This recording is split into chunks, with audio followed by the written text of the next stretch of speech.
E aí, meus amigos do segundo ano, como é que estão vocês? Nessa aula, a gente fecha, não é, a revisão que a gente fez e já vai trabalhar aqueles assuntos que fazem parte do nosso segundo semestre e que concluem o SSA, segunda etapa.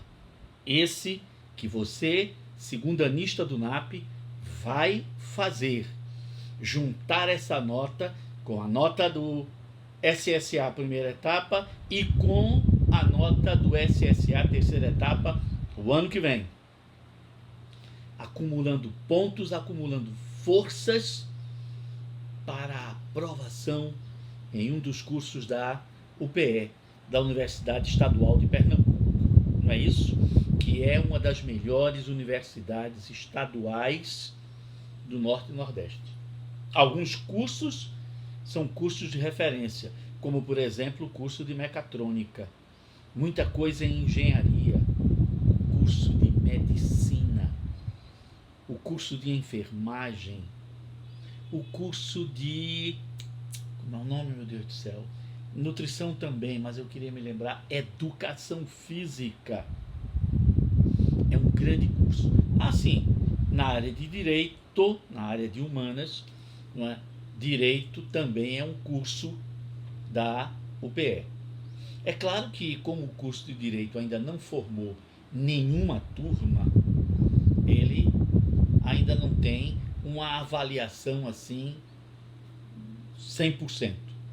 Mas como os professores que ensinam na UPE são professores também de outras grandes universidades aqui em Pernambuco, eu não duvido que o curso de Direito da UPE, né, dentro de 3 anos no máximo, se torne um curso de referência. Eu esqueci, você lembrou bem. Odontologia. Pense num curso bom da UPE. Atenção, pessoal de odontologia não trabalha só com boca, trabalha com boca e a face, o rosto. Tem muito odontólogo que está fazendo procedimentos estéticos, né? Aplicação de botox, ácido hialúrico e essas coisas todinhas para a gente ficar mais jovem e para a gente ficar mais bonita. Por que é que eu não faço isso? Estou muito satisfeito com essa cara que eu tenho, né? Já recebi muitos convites de ex-alunos meus que se tornaram odontólogos e que estão trabalhando com isso. Professor, faço de graça. Não, muito obrigado. Não tenho nenhuma briga com o espelho. Estude. Procure uma boa universidade para você se formar. Não pense em ficar rico. Ricos são os que nascem de pais ricos, não é isso? Ou ganham na Mega Sena acumulada no final do ano, né? A Mega Sena da virada. Pronto. Aí sim. Mas um profissional liberal ficar rico é difícil. O que você pode ter é um padrão de vida muito bom, melhor do que o que você tem agora e o que sua família teve, né? Em alguns casos você pode ter até decuplicar o seu padrão de vida. Isto é, se sua família tem uma renda média de, digamos, 7 mil reais, o que para a nossa realidade é uma coisa fora do comum, você poderá chegar a ter uma renda de 70 mil reais, o que é uma coisa absurda, né? Para um país pobre que tem 19 milhões de gente que acorda sem saber o que ia comer. Isso é um negócio fora do comum. Então, você pode sonhar com isso. E não é difícil, dependendo da profissão que você escolher, você chegar a esse tanto. Mas essa história de você imaginar, entender o que vai ter, aqueles carros que aquele menino, como é o nome dele, Cristiano Ronaldo, tem na garagem. Não é por aí. Arrependeu-se, queria ser jogador? Você tem que ser um jogador tão bom quanto Cristiano Ronaldo. Se não, desista dessa história de querer ser atleta. Atletas para cada Cristiano Ronaldo. 1000 atletas vivem de um salário mínimo, 2 salários mínimos no máximo. Não é tão fácil assim. Há que se ter muito talento e muita sorte. Já com uma profissão universitária e vindo de uma boa universidade, você precisa, você não vai precisar tanto de sorte. A competência da sua formação já vai colocar você no mercado de trabalho com uma enorme vantagem. Muito bem, nós falamos que Kant resolveu com competência a questão da teoria do conhecimento, não é? É isso que a gente estava trabalhando. Eu estou com um livro aqui na mão, não é? Exatamente para isso. Eu estou com um livro aqui na mão porque a gente está trabalhando a questão do conhecimento, que é o capítulo 20, não é? E nós chegamos ao idealismo crítico de Kant, a teoria do conhecimento. Muito bem. O que é que a gente vai ver daqui para frente? Depois de Kant, né, que, digamos assim, é o último filósofo do iluminismo, a gente vai ter um filósofo que faz a transição entre o iluminismo e o século XIX. Esse camarada se chama Hegel. Georg Friedrich Hegel. Hegel, a gente escreve H-E-G-E-L. Onde é que está Hegel no nosso livro? Vamos ver pelo índice, eu digo já a você. Hegel vai estar capítulo 14. O título do capítulo 14 é Do Idealismo Alemão até Nietzsche. Ou seja, do final do século XVIII até o final do século XIX. Então começa a filosofia crítica e o idealismo alemão, a importância de Kant, Fichte e Schelling. Para o SSA e para o Enem, Kant é indispensável. Fichte e Schelling são menos importantes. Para eu dizer a vocês, nesses últimos 20 anos, na verdade há mais tempo, né? Mas nos últimos 15 anos em que o Enem se tornou vestibular, nós nunca vimos uma questão sobre Fichte e Schelling. Mas sobre Kant, Immanuel Kant, sempre tem. Depois aí vem a filosofia de Hegel, tudo no capítulo 14. A tradição hegeliana, aí vem Marx e Engels, porque Marx bebeu muito das ideias de Hegel, e de algumas ideias Marx vai usar, transformá-las para desenvolver a sua própria teoria. Então, a importância de Kant, Hegel, Marx. Quem mais está aqui nesse século XIX? Aí a gente tem Schopenhauer, Arthur Schopenhauer, é um filósofo que ficou mais conhecido pelo pessimismo com que ele via a condição humana, o ser humano, a sociedade, a civilização, né? É uma forma também de a gente ver o mundo. Da mesma forma que os iluministas viam o mundo com otimismo, né? E acreditavam que a cada 100 anos o mundo estava melhor, Schopenhauer achava que isso não acontecia, né? Que na verdade a humanidade tende à destruição, né? Porque o homem, né, não é um ser capaz da fraternidade, da cooperação, da caridade. Ainda que as leis digam isso, ainda que as religiões incentivem o homem a praticar essas virtudes, na prática, diz Schopenhauer, a gente prefere o mal. E o mal destrói, e o mal corrompe. Então, Schopenhauer seria o filósofo do pessimismo. Outro camarada importante é Kierkegaard. Kierkegaard é o primeiro filósofo a trabalhar a questão da existência humana. Ele diz que, diante da evidência da morte, o homem desenvolve uma angústia. Ou seja, angústia quer dizer sufocação. A palavra angústia, que tem tanto no grego quanto em latim, significa sufocação. É você não conseguir respirar. É você se sentir esmagado, sufocado. Essa sensação de impotência. Eu vou morrer. Eu não estou conseguindo respirar. Pronto. A angústia de que fala Kierkegaard, lógico, não é essa angústia do respirar.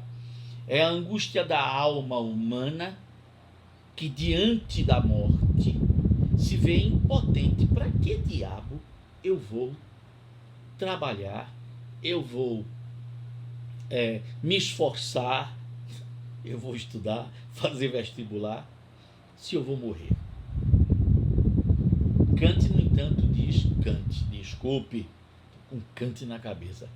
Kierkegaard diz que essa angústia move o homem ou à morte, e o suicídio é uma dessas vertentes, um desses caminhos, porque Kierkegaard está falando em suicídio. Ele não é o primeiro filósofo a falar nisso.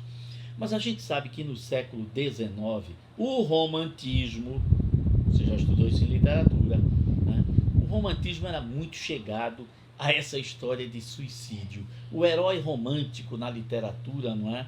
O eu literário como personagem, não é? Tinha essas angústias, essas dores, esses sofrimentos. E o suicídio era, não é, uma maneira de terminar um romance. Por motivos, né, de que um dos personagens, ou o personagem principal, ter desafiado a moral existente, a lei, ter cometido um ato, né, insano, imoral, algo que ofendia, né, as virtudes e os princípios éticos. A solução é a morte. E o personagem então se deixa morrer, ou começa a beber, não se alimenta, não é? E pega uma tuberculose e morre, o que na verdade é um suicídio premeditado, sem você agir. Ou ele se sacode de um navio dentro do mar, ou sobe num penhasco, não é? Meu Deus, teve ou foi um poeta, ou foi um escritor que morreu se sacudindo dentro, não é, da cratera do vulcão Etna, lá na Itália. O Etna é um vulcão em atividade. Então ele subiu o vulcão e ficou na beira do penhasco e pulou dentro da lava incandescente. Depois eu vou descobrir quem é esse que se suicidou desse jeito. Isso é típico do mundo romântico. Então Kierkegaard, que é um autor do século XIX, ele percebe que há uma geração que fala do suicídio, né, e que transforma o suicídio como uma espécie de redenção, né, você se redimir de um pecado, de um crime, de uma falha moral. Mas Kierkegaard aponta uma outra solução. E Kierkegaard diz que a ética cristã é uma forma de dar sentido à existência humana. É você procurar uma dimensão espiritual, não necessariamente religiosa, católica, não é? Você não tem que ir para a igreja rezar. É você desenvolver em você uma dimensão religiosa que todos os homens têm. Uma minoria dos seres humanos não desenvolve isso daí. São os ateus. Lembre que, do ponto de vista filosófico, o ateísmo, como característica da condição humana, é uma esquisitice. Sai da norma. É anormal. Anormal é o que sai da norma. Não entenda a palavra normal como uma doença ou como uma esquisitice. Né? E qual é a norma? Todos os seres humanos, em todas as épocas, sempre tiveram uma dimensão religiosa. Então, o ateu está fora dessa normalidade. O que não significa que ser ateu seja uma doença ou algo incurável ou uma doidice. Não. É, do ponto de vista filosófico, apenas uma anormalidade, mas que não mata ninguém, nem ofende ninguém. Kierkegaard, então, dá um sentido à existência através, né, do sobrenatural, do metafísico, daquilo que está fora de nós. Outro menino aí dentro, não é, depois de Kierkegaard, é Comte, Augusto Comte. Vez por outra a gente fala sobre positivismo. Né? Comte também vai influenciar a literatura do século XIX. O realismo, o naturalismo tem influências kantianas. Né? É a ideia de que a ciência explica tudo. E, portanto, o personagem, ele age dentro do mundo. O comportamento humano tem explicações, causas científicas. São causas genéticas, por exemplo. Você já traz dentro de você a predisposição para a maldade, para a doença, né? Para o crime, para o vício. Ou o meio ambiente em que você foi sacudido, foi jogado, né? Do nascimento, né? Da infância, que exerce influência sobre o seu comportamento. Então, o homem é o produto da genética, mas é também o produto do meio. É claro que existe, né, um espaço para a liberdade. Porque você nasceu de uma família de bandidos, salteadores, ladrões, você necessariamente não tem que ser isso. Né? Mas é mais difícil para quem, né, está num meio desse conseguir escapar a essa situação. Então, Comte, claro, ele a filosofia de Comte não é em cima disso. Eu estou falando da influência de Comte na literatura. Comte diz que a humanidade, para se desenvolver completamente, para chegar à verdade, tem que atingir o estágio científico. Quando a humanidade toda for governada por leis derivadas da ciência, nós criaremos uma sociedade melhor e mais justa.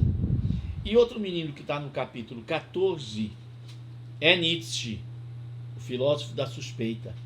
Aquele filósofo que põe em dúvida as certezas que até então muitos filósofos consideravam como tranquilas, indiscutíveis. E, por exemplo, uma das críticas que Nietzsche faz é a ética cristã, que ele diz que é uma ética de escravos, que faz com que os homens fiquem presos a conhecimentos, a ideias que não nos levam à libertação. A gente, claro, vai comentar tudo isso aí. Aí vem a filosofia contemporânea e a gente vai trabalhar aqueles filósofos que são mais importantes no século XX. Então a gente vai ver o pessoal da escola de Frankfurt, que faz uma crítica às ideias de Marx e também uma crítica às injustiças geradas pelo capitalismo. A escola de Frankfurt surge a partir de 1921, obviamente pelo nome, na cidade de Frankfurt, na Alemanha. Mas muitos desses filósofos, quando surgiu o nazismo na Alemanha, tiveram que fugir. Depois da guerra, alguns voltaram para a Alemanha e outros ficaram ou na França, mas principalmente nos Estados Unidos. O caso, por exemplo, de Erich Fromm. Outros foram mortos pelo nazismo, como Walter Benjamin, que era judeu, além de alemão, filósofo judeu. Não faltava motivo, né, para os nazistas matarem, né, esse menino, Walter Benjamin. Além da escola de Frankfurt, que a gente falou, alguns filósofos também estão aí dentro. Pessoal da fenomenologia, Husserl e Heidegger, Martin Heidegger e Edmund Husserl. Não se impressione com esses nomes esquisitos, a gente vai ver isso lendo, acompanhando no livro, sem problema. Continuando aquela ideia da angústia de Kierkegaard do século XIX, um filósofo francês chamado Jean-Paul Sartre vai dizer que realmente o homem, né, tem um problema seríssimo que é a angústia. E para dar sentido à sua existência, diz Sartre, ele não precisa escolher uma justificativa sobrenatural, metafísica, a ética cristã. Cada homem tem que dar sentido à sua própria vida. Mas não adianta você dar sentido só à sua vida, porque a gente vive em comunidade. Né? E aí a expressão de Sartre, o inferno são os outros. Querendo dizer que a convivência humana, a convivência social, é muito complicada. Então, se a gente não se desarmar na convivência, se a gente não limitar as nossas vontades, os nossos egoísmos, em busca da convivência com o outro, a gente não vai construir mundo nenhum. E a gente precisa escolher que caminho a gente quer trilhar. É isso que Sartre diz, dar sentido à própria vida. Escolher é uma ação de liberdade. Outra frase de Sartre: o homem está condenado a ser livre. Vê que paradoxo. O homem está condenado. Condenado é você ir preso. Condenado a ser livre. Ou seja, a pena, o castigo do ser humano é que a todo momento ele tem que escolher. E quando você escolhe, você exclui outra oportunidade. Vou dar um exemplo com o casamento monogâmico. Né? Quando eu escolhi casar com a minha esposa, eu obviamente tive que abdicar de escolher outras mulheres. Não só do ponto de vista sexual, mas do ponto de vista de comunidade, amizade, convivência. Ela também teve que fazer essa escolha. Né? Toda escolha implica também numa exclusão. Quando eu digo, não, eu vou por essa rua, eu não vou pela outra. Eu não posso escolher as duas simultaneamente. Está percebendo? E por isso, a escolha, principalmente quando ela é errada, né, quando o uso da liberdade, você escolhe o caminho pior. Né? Quando você escolhe o companheiro, a companheira, pior. O amigo, a amiga, pior. Né? Aquela profissão que você não ama. Você vai ser infeliz na escolha errada que você fez para o resto da vida. A não ser que você possa mudar essa escolha. Né? Mas certas escolhas nos prendem permanentemente. O casamento é uma delas. Mas você pode se separar.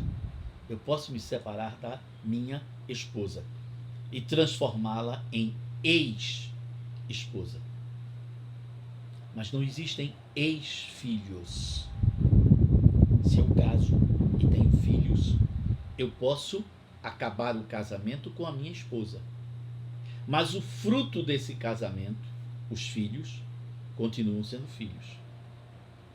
Sabe de outra coisa que não deixa de existir nunca? Sogra. Não, não é brincadeira. É porque a sogra é a avó dos netos. Está percebendo? Então, não existe ex-sogra, existe ex-mulher. Mas a sogra é a avó. E pela lei, os avós são responsáveis na ausência dos pais. Ou na irresponsabilidade dos pais. A gente sabe, infelizmente, não é que os tempos que a gente vive, alguns pais que não se gostaram e se separaram, né, marido e mulher, resolvendo cada um ter novos relacionamentos e esquecem os filhos desse primeiro relacionamento. A gente tem hoje, não é, muitos jovens, 14, 15, que são obrigados a viver na casa dos avós. Porque na casa do pai, a namorada do pai ou a nova esposa do pai não gosta dos filhos da ex do marido. O novo marido de mamãe não gosta dos filhos, né, do ex-companheiro da minha mãe. E aí essas crianças vivem na casa dos avós, de uma tia, na casa de amigos. A nossa liberdade cria infernos, cria desgraças, cria tristezas. Sartre é o homem do existencialismo. Ele escancara, né, essa situação que o ser humano cria através do uso de sua liberdade. Tem coisas boas, claro, né? Mas eu estou só teatralizando. Muito bem, quem é mais desses meninos aí? Né? Aí temos o pragmatismo de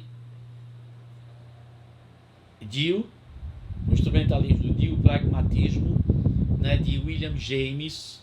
Também foi William James, foi filósofo norte-americano, não é? Importante. O filósofo da palavra, né? Ludwig Wittgenstein. E a filosofia política, né? Que é o capítulo 18, Estado e Poder, que fecha, né, os nossos assuntos para o SSA e que também vão servir para o Enem. Como a gente vai trabalhar isso daí? Como sempre a gente fez anteriormente, você já sabe, é o uso do livro. Não tem como fugir disso. O que a gente vai ver em filosofia política, Alves? A gente vai voltar de novo a falar de Sócrates, Platão e Aristóteles. Porque esses homens desenvolveram uma teoria política importante. Vai falar sobre Santo Agostinho e a Cidade de Deus. Vai falar sobre Tomás de Aquino, que fala sobre a questão do poder do rei, do imperador e o poder dos papas. Dante, o poeta Dante de Alighieri, que escreveu a comédia, que a gente conhece com o nome de A Divina Comédia, escreveu um livro chamado Sobre a Monarquia, em que ele faz uma análise dos governos e, obviamente, ele elogia a monarquia. A gente não pode deixar de falar, falando em filosofia política, de Nicolau Maquiavel, de Thomas Hobbes, inglês, de Jean Baudin, Jacques Boissier, Hugo Grotius, são filósofos também que escreveram livros sobre política. John Locke, que é o filósofo que justifica as revoluções. Não é? A raiva do povo contra um governo justifica a derrubada desse governo. Montesquieu, que criou a separação entre os poderes É ele que inventa poder legislativo, executivo, judiciário. Jean-Jacques Rousseau, que é o camarada que teoriza a democracia contemporânea, a nossa democracia, que é diferente da democracia grega. Não é isso? Aí a gente vai ver as teorias políticas de Hegel, de Marx, de Engels, de Comte. E aí a gente vai ver os filósofos políticos mais recentes, como, por exemplo, Norberto Bobbio, aquele menino, qual era o nome dele? Hans Kelsen, é alemão. É alemão ou é austríaco? Uma das duas coisas. Michel Foucault, francês de novo. Aliás, vocês estão vendo como os franceses e os alemães deram nomes importantes para a construção do pensamento político, não é? do mundo, do ser humano, não é? Desde o iluminismo até agora.